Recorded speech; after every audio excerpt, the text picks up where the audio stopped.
Hi there, this is Nathara again.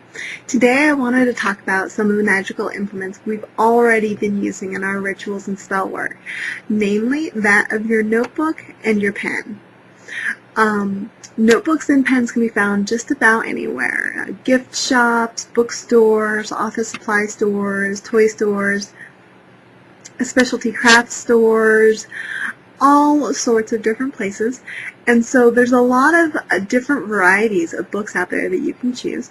So you're going to want to think a lot about what exactly you want from your notebook. The important thing here is that you find a notebook that you're comfortable using and that you feel you can kind of jive with. You want it to be like a partner in your magic work. It's going to be there with you, it's going to hold information, and it's going to give you a place to write down your spells. And it's going to supply you with paper, and it's going to be something you're going to work with for a long time. So put some thought into it, shop around, look around a lot of places. Local arts people are always putting together beautiful books. A lot of times if you're looking for these, you can find them in the diary or journal sections of stores, or also in the sketchbook sections of stores. So let me just show you a couple that I've used in the past, and I'll let you know what I did and didn't like about them. And from there you can go ahead and go find your own notebook and see what you turn up. This is a book that I got a very long time ago. I think they actually still sell them in Borders, and it's really kind of neat because it's got this leaf design in the paper. The pages are blank. There aren't any lines on them. And the problem I had with this one is the binding on it.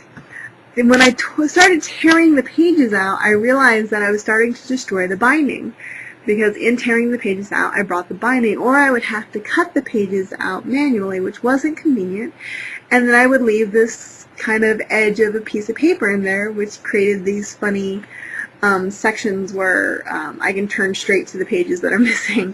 The thing that I liked a lot about this one is it's relatively small and it has a lot of pages, so I could carry it anywhere I went. And it looks pretty innocuous. No one's going to say, like, what's that weird book you're carrying around? And so that's the ups and downs of this kind of book. And this is another book that I tried out. The thing I want to point out on this one is that it's a wonderful fuzzy book, and it used to have a beautiful Celtic knotwork design on the front. And it got wet one day, so now there's no Celtic knotwork, and my cats have taken a fondness to clawing at it. So those are the kinds of things you're going to want to keep in mind if you pick up your notebook. How durable is it, and what are your cats going to do to it, or your dog, or whatever. Again, this one is blank on the inside, and I had the binding issue again, where when I removed the pages, I removed the binding, and it's kind of created these jagged gaps in the book itself. So didn't like that too much. Here's an example of another book. This one's kind of fun and crazy. I believe I got this one from a metaphysical catalog that was selling on those diaries. It's kind of neat because it has black pages on the inside, which unfortunately means that you're going to have to find a pen that's either a gel roller type or a metallic pen in order for the ink to show up.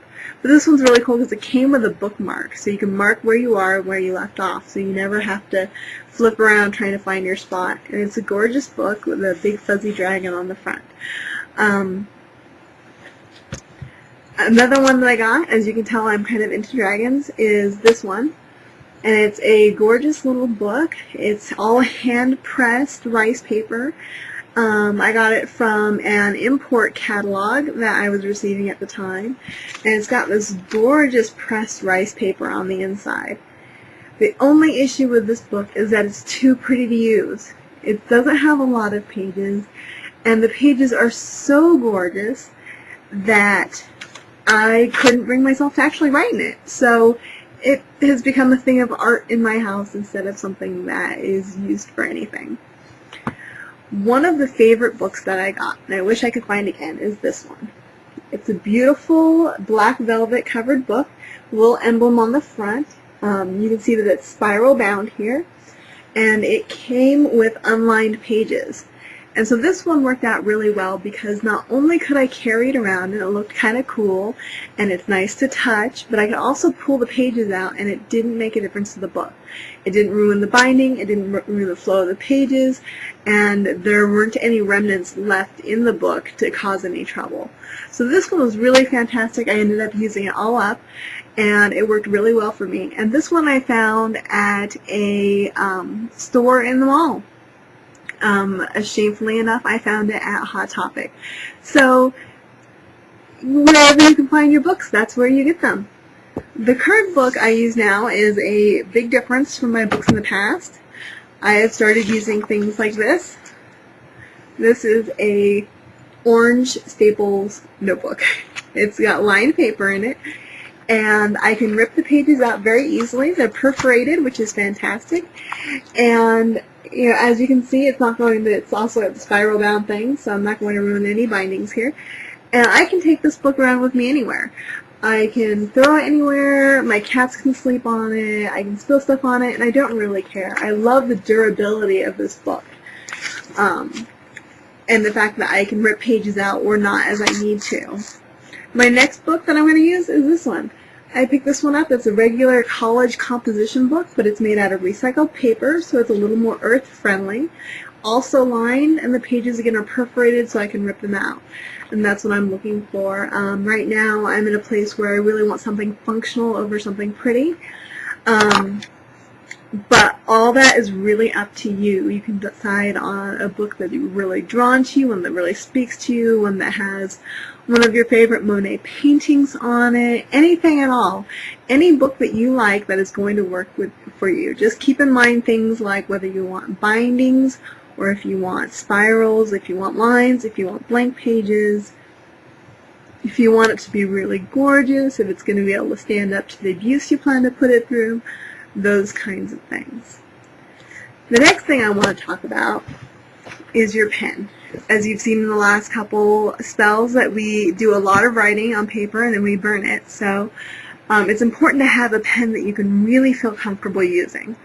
Now, this is one of the more extravagant pens that I own, and I absolutely love it. It's nickel plated. I think it cost me $20 or something like that from a collector catalog, and it's basically a silver quill pen, and it's really neat.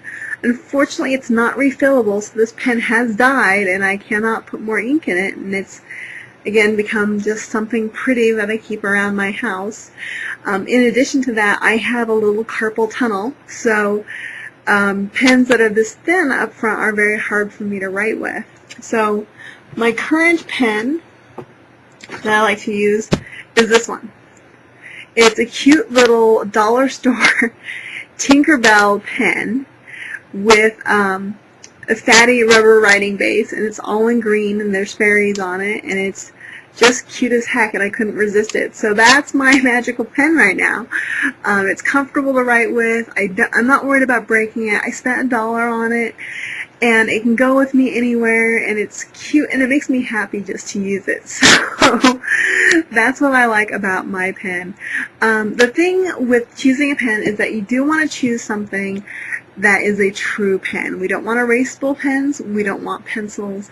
If you want, you can get one of those pens that has the multiple functions. That's okay, but remember to use the pen portion of it for your spell work.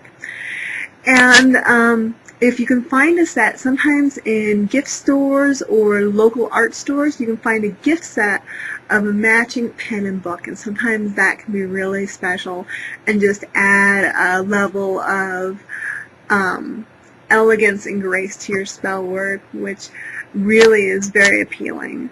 So just a couple things for you to consider when it comes to picking out notebooks and whatnot. You can go with the really nice and expensive ones like this, or something cheap like a Staples notebook that you can get for $1, or sometimes I think they're even on sale for $3 for $1. Anyways, if you have any questions, as always, you can contact me here, or you can contact me on my blog at http://nathara.wordpress.com. Thank you.